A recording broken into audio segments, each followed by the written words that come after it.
En un mundo donde la osadía se encuentra con la tragedia en cada esquina, existen historias tan increíbles que parecen sacadas de un manual macabro. 1000 maneras de morir. Hoy os presentamos 2 relatos de extremos insólitos, en los cuales la búsqueda de demostrar fuerza, destreza o audacia termina con un giro fatal e inesperado.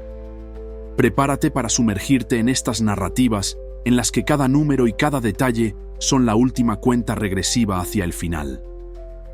Manera de morir. 47. El monje indomable.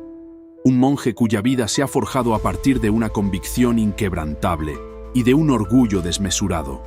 Este hombre, cuya fama se extendía más allá de los muros del monasterio, se dedicaba a demostrar su fortaleza no solo en el dominio de las artes espirituales, sino en la capacidad casi sobrehumana de sobreponerse al dolor y a la adversidad física.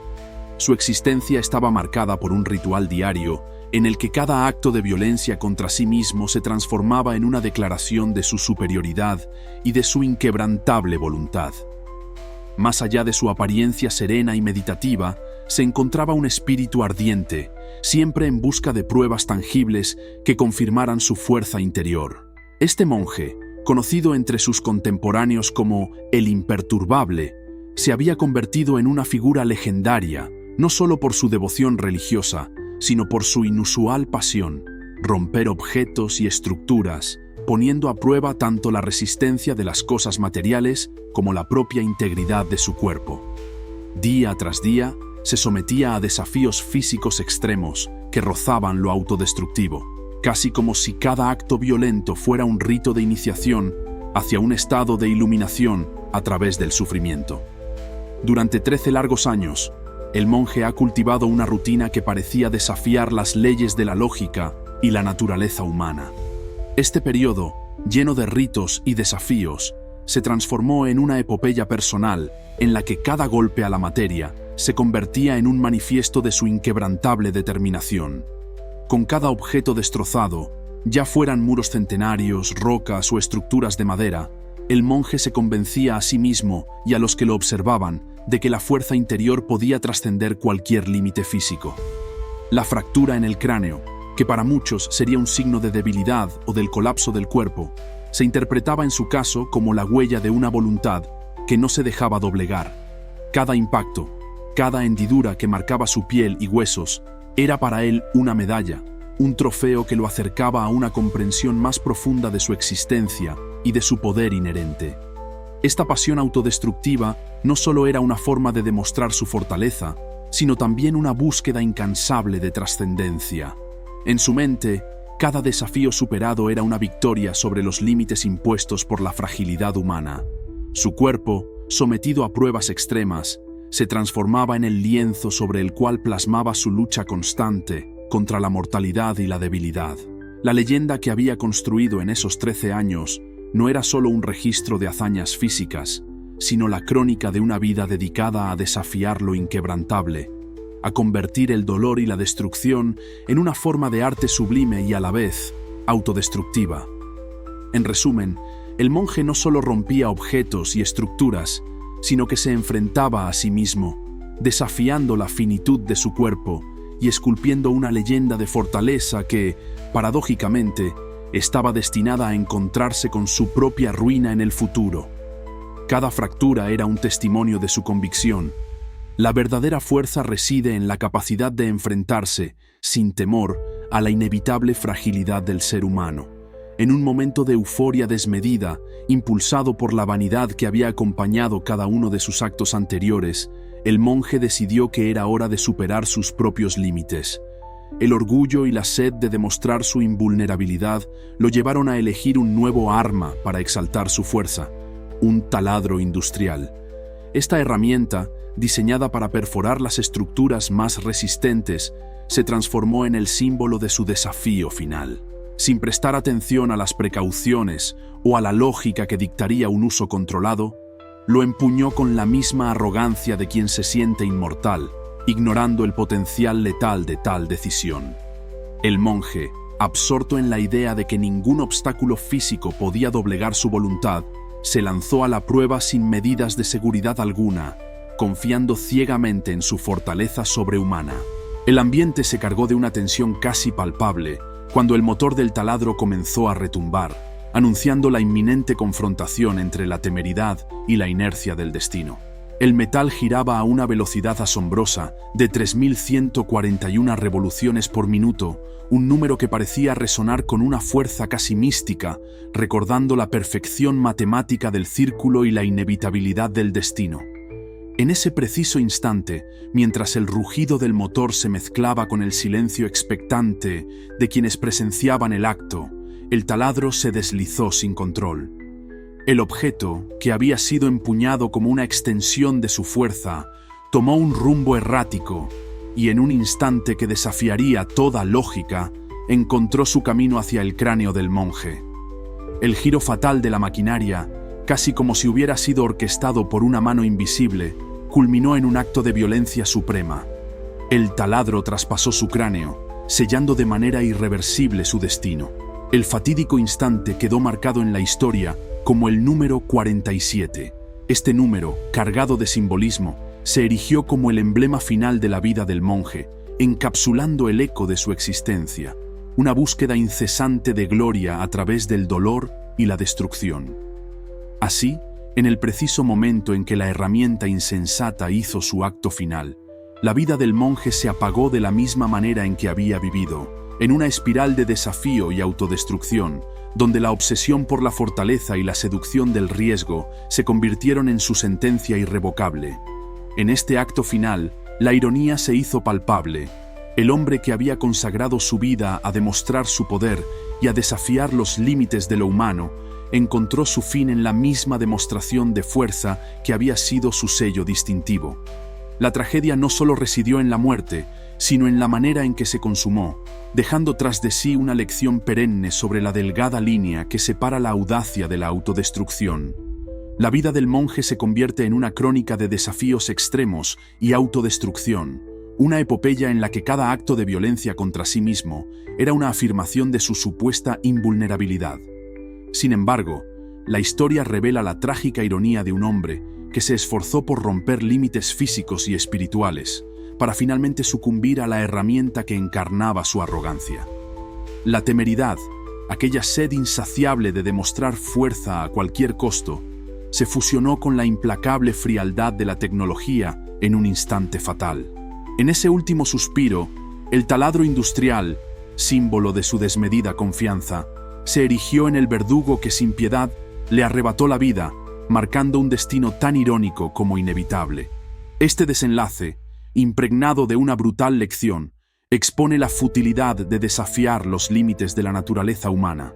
En la búsqueda desesperada de la grandeza, el monje encontró su fin en la manifestación misma de su soberbia.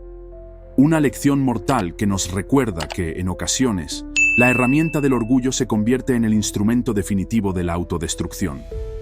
Manera de morir. Número 82. El acróbata volador. Raimundo era mucho más que un simple acróbata. Era un verdadero titán del aire, un hombre que parecía desafiar la ley de la gravedad con cada salto y cada acrobacia que ejecutaba. Con una presencia carismática y una sonrisa que desafiaba el peligro, Raimundo se ganó el apodo de «El hombre de los cielos». Su fama se extendía más allá de las tradicionales carpas circenses, conquistando corazones y desafiando límites en festivales urbanos y espectáculos improvisados. Durante más de 7 años, sus hazañas en el circo y en escenarios públicos lo convirtieron en una celebridad de lo insólito, alguien a quien el público esperaba con ansias, consciente de que cada presentación era una pincelada más en el lienzo de su leyenda personal. Su vida estaba impregnada de una incesante búsqueda de emociones extremas. No había altura, velocidad o desafío que pudiera saciar su sed de adrenalina. Para él, cada actuación era una declaración de independencia contra lo ordinario, un manifiesto en el que la posibilidad del desastre se mezclaba con la promesa del triunfo estelar. Raimundo se había labrado un nombre como el hombre que se atrevía a mirar al abismo y, con una audacia casi mítica, devolvía la mirada al público, retándolo a creer que lo imposible era solo otro escenario en el que brillar. En una de sus funciones más ambiciosas y arriesgadas, Raimundo ideó lo que él llamaría el desafío del siglo. La audacia de este acto no tenía precedentes. Planeó combinar un salto desde una altura vertiginosa de 98 metros con una maniobra aérea de precisión en medio de un enjambre de obstáculos móviles y fijos. La idea era tan deslumbrante como letal, un espectáculo que fusionaba la belleza y la brutalidad de desafiar la propia gravedad. La planificación de esta hazaña requirió de una meticulosa coreografía donde cada segundo contaba. Raimundo, siempre en busca de perfección, estudió cada movimiento, cada corriente de aire y cada variable que pudiera afectar su salto.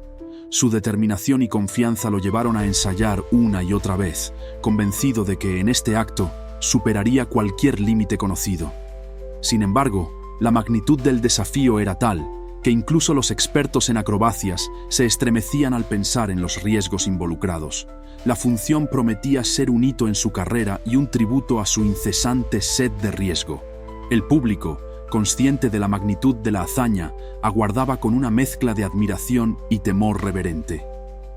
Raimundo se preparaba para lanzarse al vacío, sabiendo que en cada fibra de su ser se encontraba la esencia del riesgo, el eco de sus innumerables saltos anteriores y la voluntad férrea de convertirse en leyenda. Cada centímetro del aire parecía invitarlo a desafiar los límites, y en su mente, el salto de 98 metros representaba la culminación de su carrera y la consagración de su espíritu indomable. Así, Raimundo se convirtió en el epítome del acróbata que vive al filo del abismo, un hombre cuyo deseo por desafiar la muerte y reinventar los límites de la experiencia humana lo llevó a concebir un acto que desdibujaba la línea entre el arte y la autodestrucción.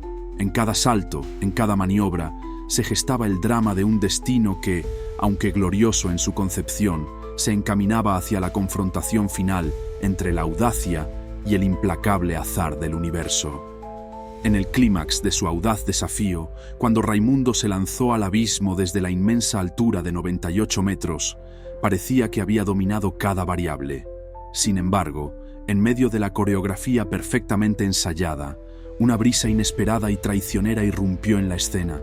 Ese viento, sutil pero implacable, alteró la trayectoria que había sido meticulosamente calculada. En el instante crucial, mientras el público contenía la respiración y el tiempo parecía detenerse, el cuerpo de Raimundo comenzó a desviar su curso, abandonando la ruta ideal hacia la seguridad. Lo que había sido un salto majestuoso se transformó en una caída incontrolable, una espiral descendente donde la precisión se perdió en el frágil capricho del aire. En ese breve lapso, el destino parecía oscilar entre la posibilidad de un rescate milagroso y la inexorable fuerza de la gravedad. Pero el fallo de cálculo, imperceptible hasta ese instante, se erigió como el verdugo de su hazaña. Con cada metro que caía, la condena se acercaba, marcando el inicio de lo que se convertiría en la primera de sus dos muertes fatales.